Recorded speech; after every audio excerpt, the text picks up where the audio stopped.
Seja bem-vindo ao podcast MG Familiar, um podcast sobre temas de medicina, temas pertinentes que nos fazem refletir e frequentemente têm implicações para a prática clínica. E damos as boas-vindas ao nosso anfitrião, professor Carlos Martins. Bem sabemos que a continuidade de cuidados é uma das características fundamentais da medicina geral e familiar e dos cuidados de saúde primários. Quando falamos de continuidade de cuidados, estamos a pensar no caráter longitudinal dos cuidados que, enquanto médicos de família, prestamos aos nossos pacientes e às suas famílias.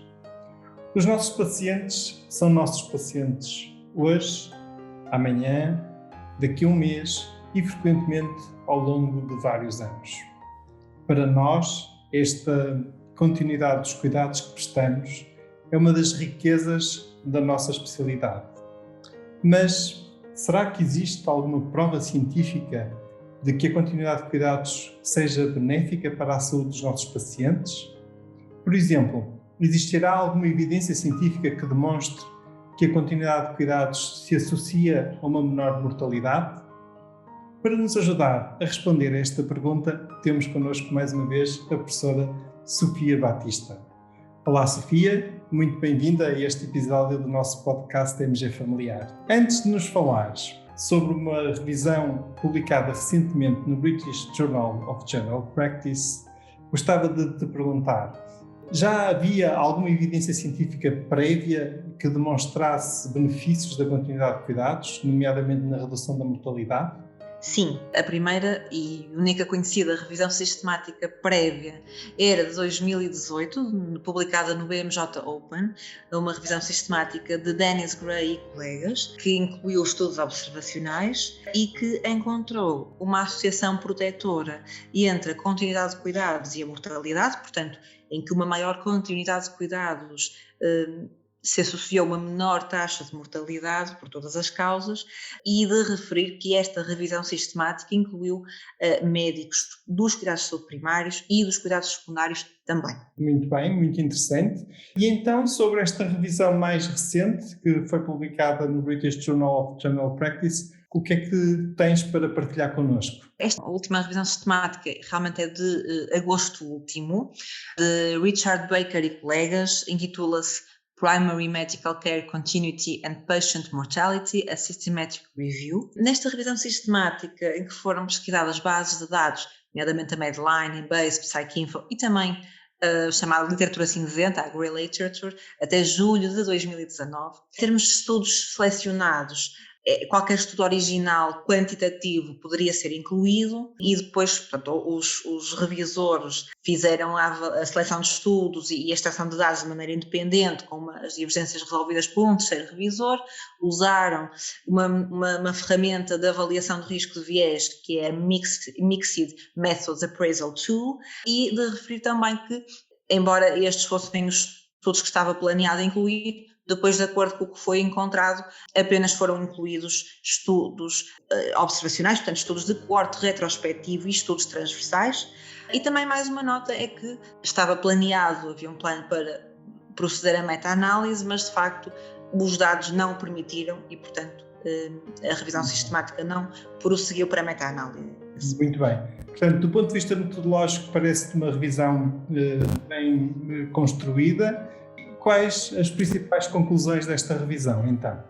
De 12 estudos em que foi avaliado o efeito da continuidade dos cuidados na mortalidade, em 9 desses 12 foi encontrado um efeito protetor da continuidade de cuidados, sendo que num deles esse efeito protetor foi encontrado especificamente em relação à mortalidade por doença coronária. Portanto, o que se coloca como hipótese para estes dados, para estes resultados, é que de facto esta continuidade da relação médico-doente se traduza numa maior confiança por parte do doente no seu médico e também, portanto, por conseguinte, numa maior adesão aos tratamentos e ao seguimento.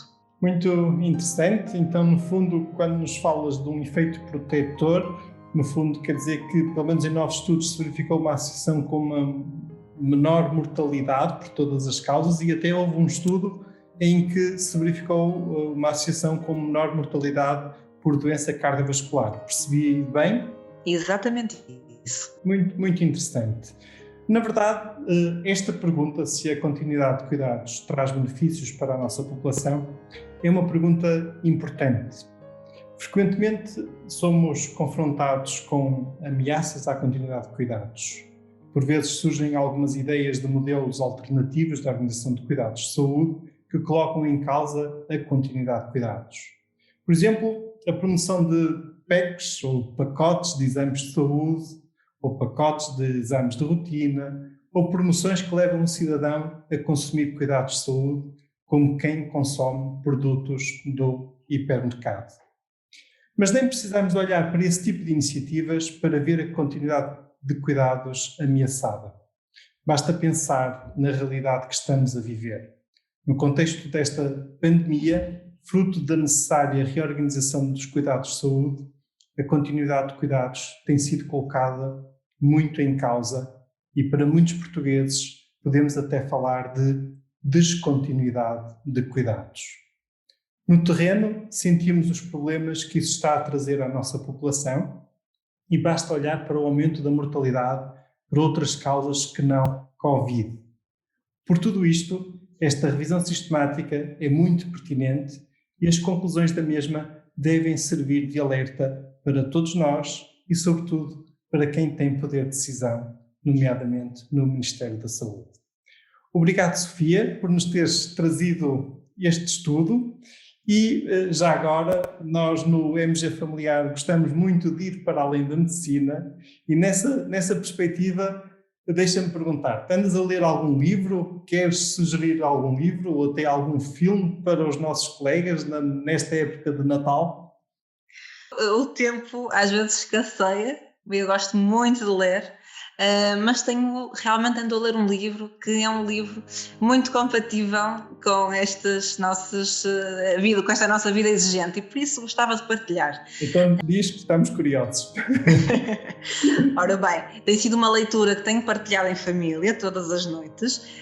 É um livro que eu gosto de voltar, que é o primeiro livro de poesia, é uma antologia de poemas de língua portuguesa escolhidos por Sofia de Melbreiner Anderson. Tem poemas de vários autores, de facto, e que não têm idade. E é excelente para ler em voz alta, como pede Sofia, e para partilhar desde crianças mais pequenas até toda a família. Realmente é um livro maravilhoso, que eu gosto de voltar sempre porque me traz também memórias muito importantes. Gostava também já agora de partilhar a memória do meu professor da primária, que foi quem me mostrou este livro, o professor Adriano Pinto, que infelizmente nos deixou este ano e também deixo aqui uma singela homenagem. Muito bem, muito interessante e realmente um gesto muito bonito da tua parte, esta homenagem ao teu professor. Eu acho que todos nós temos professores que nos marcam para o resto da vida e este testemunho que acabas de dar é mesmo muito especial e muito, muito sentido. E em relação ao livro, só para ver se percebi bem, portanto o título é Primeiro Livro de Poesia, de Sofia Melbreiner, e como sempre, colegas, nós vamos deixar quer o link de acesso ao artigo original, ao estudo que aqui mencionamos neste episódio, quer também o título do livro nas referências deste episódio do nosso podcast. Sofia, muito obrigado, foi um prazer ter-te connosco mais uma vez. Até um próximo episódio, está bem? Como sempre, o gosto foi meu. Muito obrigada. Até breve. Caros colegas, obrigado por terem ouvido este episódio. Fiquem bem, continuem bem. Até uma próxima. E terminamos assim esta edição do podcast MG Familiar. Muito obrigada por nos ouvir. Se desejar completar a sua leitura, muitos dos conteúdos abordados neste podcast estão disponíveis em www.mgfamiliar.net. Até à próxima!